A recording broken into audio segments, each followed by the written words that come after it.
Hey, welcome back and thanks for joining me. Today we're going to talk about, I don't know what you call it, just stupidity, I guess, which means we could be talking about just about anything. Actually, today is about photos and smart guns. What do they have in common?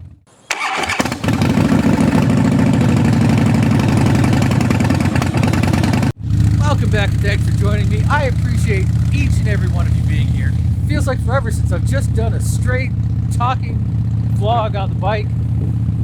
I know it hasn't been that long, but it just feels like it. So I'm really glad to be back doing this. Strangely enough, I was looking at my driver's license and thinking, man, that's a horrible picture. And you know, most people have terrible pictures on their driver's licenses. As a photographer, I don't understand why. We have technology. We have, I don't know, off the top of my head, what, 100, 150 years of taking photographs? Why can't we get a good DMV picture? I just don't get it. And I started thinking about the things we can do with technology, but don't. Just because we don't. I was reading an article the other day on smart guns, and they were saying how basically Smith & Wesson several years ago, a lot of years ago, had come out and said, we're going to work on a smart gun, a gun that only you can fire. Now here's the thing I should probably say right up front in case you didn't already know. I have no problems with guns. I really don't. I think everybody should be able to walk around armed, in open. No problems with guns. What I do have a problem with is stupid and irresponsible people. You know, there's so many shootings of where kids got a hold of a gun and, you know, ended up hurting themselves or hurting somebody else. And my first thought is always, what about the person who that gun belongs to? I've got people around the house in their 20s. I've got a grandson that's around my house all the time. He's 7, going on 8. I would never, ever, ever leave a gun anywhere where he could possibly get a hold of it. And I can tell you that any gun that I have is locked. It's locked. The ammunition is stored somewhere else. I know exactly where the key is at all times. And quite honestly, I don't even think he knows I have a gun. I don't have it out all the time cleaning it, that kind of thing. You know, when people get a hold of guns that aren't supposed to have them, it baffles me. How did they get a hold of that? You know, you're responsible for a lethal item. You know, it's extremely dangerous. You don't leave it laying around. You don't think, oh, it's hidden, so it's okay. It's up on the shelf, so it's okay. None of that stuff. You need to lock it up so nobody can use it without your permission. And we won't even get into gun thefts and stuff like that. But you know, this idea of a smart gun is just, it's a game changer. And it's a game changer in all the right ways. You know, the number of stolen guns, if they're rendered useless, like an iPhone. You know, if your iPhone gets stolen, you can pretty much turn it into a brick. It's useless. And if guns were the same way, it would be huge. I'm not saying it would solve all the problems, but it would be huge. It would decrease a lot of them. So Smith & Wesson came out quite some time ago and said, we're working on a smart gun. And maybe you have to wear this watch, you know, with an RFID chip in it, and the gun won't fire unless it's, you know, if it's outside of 15 inches away from you or something like that. And right away, people started losing their minds. Oh, you know, it's government takeover, and, you know, you're sissifying the world, you know, everything that they could complain about. So Smith & Wesson backed off and said, no, we don't know anything about that. We're not going to research that. And I guess in some of the tests that were done, you know, it didn't fire 1 out of 100 times, which, I mean, if you're in law enforcement or you're using it for personal protection or that kind of thing, 1 in 100 times that's pretty bad. But, you know, you think about it, and that's with just some research. That's not perfecting it. You know, could they get it down to where it's pretty flawless? I think so. But everybody started complaining. I read that they lost like 40% of their customers. Everybody was all up in arms. The NRA lost their minds. Oh, you can't. So they tanked the research. As far as Smith & Wesson was concerned, shortly after that, there was no interest and no research going on into smart firearms. Because people get weirded out. You know, most people don't want big government control and, you know, another way to track you and another way to limit you and another way to restrict your freedoms. And they certainly don't want a personal protection item that doesn't work 100% of the time. We have medical equipment that you need to keep you alive that I don't know, did the first one work 100% of the time? Or did we keep going with the research until it was reliable and dependable? There's lives depending on that.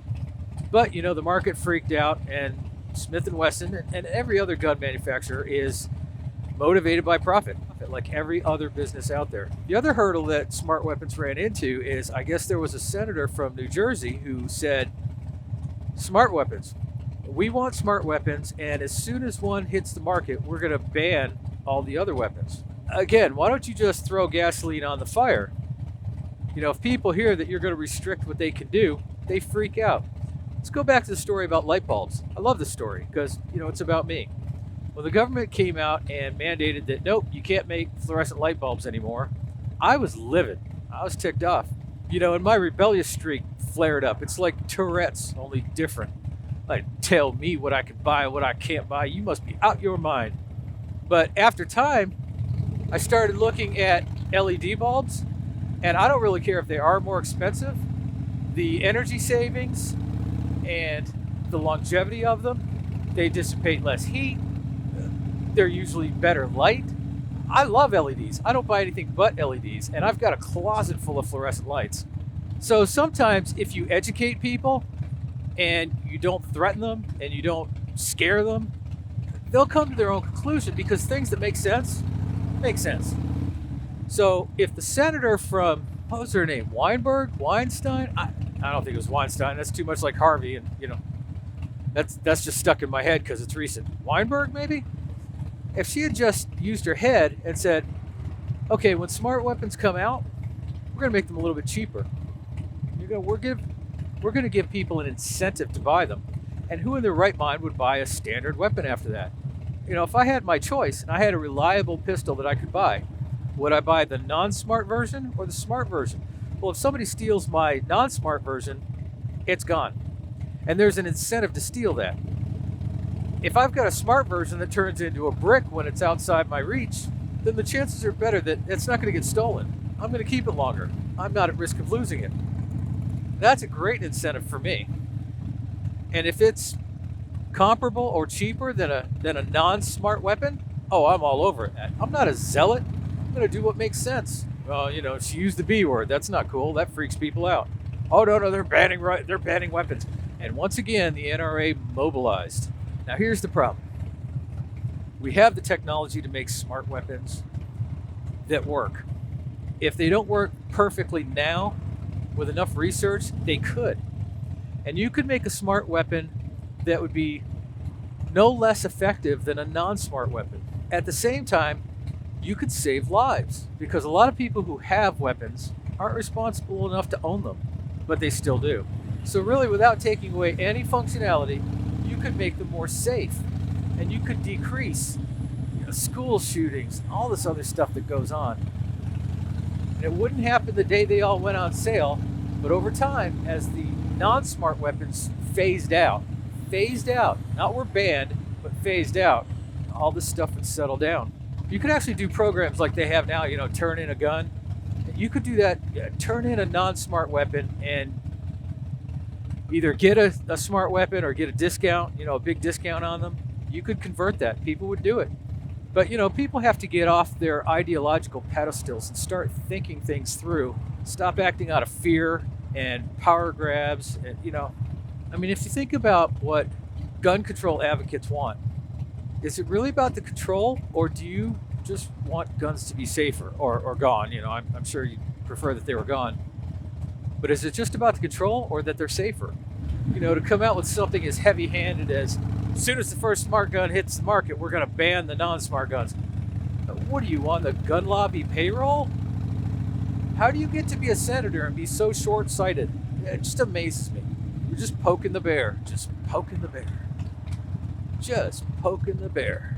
So this article that I was reading was really about how the smart weapon topic is so toxic that it's going to be very hard to find investors for this kind of stuff. There are a couple of small private companies working on some ideas. They've played with things like putting fingerprint sensors in the stocks. Not sure I dig that one. I like the RFID chip idea. just have to build redundancy into the gun somehow so that if one system failed, the other one would pick it up. There's one company that's playing with smart technology that figures out how you hold the gun, how tightly you squeeze, where you hold it, the whole thing. And they build a profile of how you hold the gun. The only thing I see wrong with that is, if you're in a panic situation, your grip and everything is going to change dramatically. That was my first thought on that. Now maybe they've made allowance for that. I don't know. But even for trained police officers, I would imagine that having to shoot at somebody is a stressful situation, and that's going to change. I like the RFID idea. I wear a little watch with 2 RFID chips in it, pistol grip that's got 2 receivers in it, and at least one of those has to be live for that gun to fire. I think that makes sense. Our rifles are a little bit easier. You got bigger stocks. But we have all this technology that we're not really using, a lot of times because of partisanship. People say, oh, we should ban guns. And I'm so terribly opposed to that. I mean, I hate that idea. I think that is, a basic freedom that is just non-negotiable. At the same time, you have all this gun violence because of other factors, I think, in society. We've changed a lot of things in society over the past several decades, and not necessarily for the good. And I think a lot of that is a factor in why there's so much more gun violence. And it's not as easy as just saying, oh, there's more violence on TV, or oh, this or that. It's not single cause. It's a layered thing. But we're talking about smart cars that drive themselves. Goodness, they're even talking about smart motorcycles, which to me seems pointless for the rider. But there's a lot of technology that we're perfectly okay with that we risk our lives with. And 9.5 times out of 10, it's fine because somebody's put in the research to make it better, to make it dependable, reasonably dependable. Smart weapons should be no different. But people freak out. I guess that's capitalism at work, but I don't even know if that's capitalism at work. That's just more like the squeaky wheel again. Our society is loaded with that. Whoever makes the most noise wins, whether it's right or wrong. So what do you think? Smart weapons. I know bikers tend to be gun people. Surely you must have an opinion. Are you for or against smart weapons? Assuming they can make them work reliably. But they're not going to make them work reliably until they put research into them. But boy, I tell you what, research caused all kinds of trouble for Smith & Wesson. Let me know below. Would you support that kind of research? If they could get it to where it was reliable, would you rather own a smart weapon or a traditional weapon? If it was reliable, and that's the condition, it would have to be reliable. It would just have to work. I want to get over here into the slower lane because I was going way too fast. That's sarcasm. And now is the moment you've all been waiting for. It's time for This or That. This is a problem that's plagued humanity for, another 100 years. There are firm believers on both sides of the camp. And this is your opportunity to put the question to rest once and for all. Okay, that's not really true, but it sounded good. What do you think? Coke products or Pepsi products? Coke or Pepsi? When you walk into a restaurant and you order a Coke and they say, we have Pepsi, is that good? And your first thought is, no.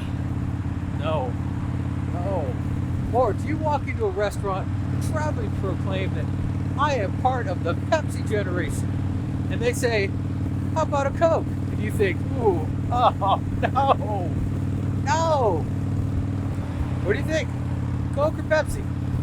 So here's your homework. Leave a comment below. Smart weapons? For or against?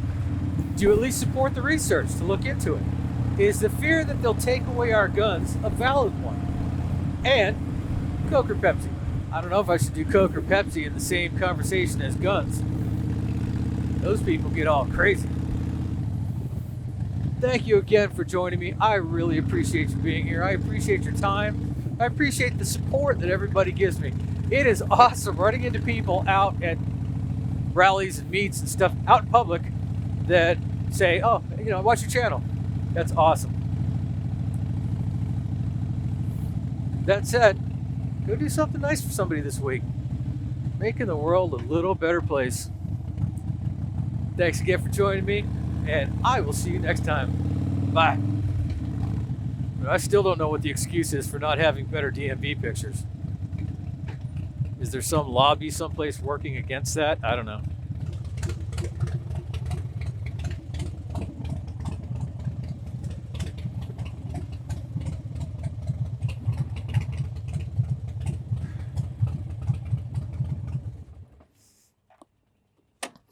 Frickin' Hunter, parking that Italian crap in front of me.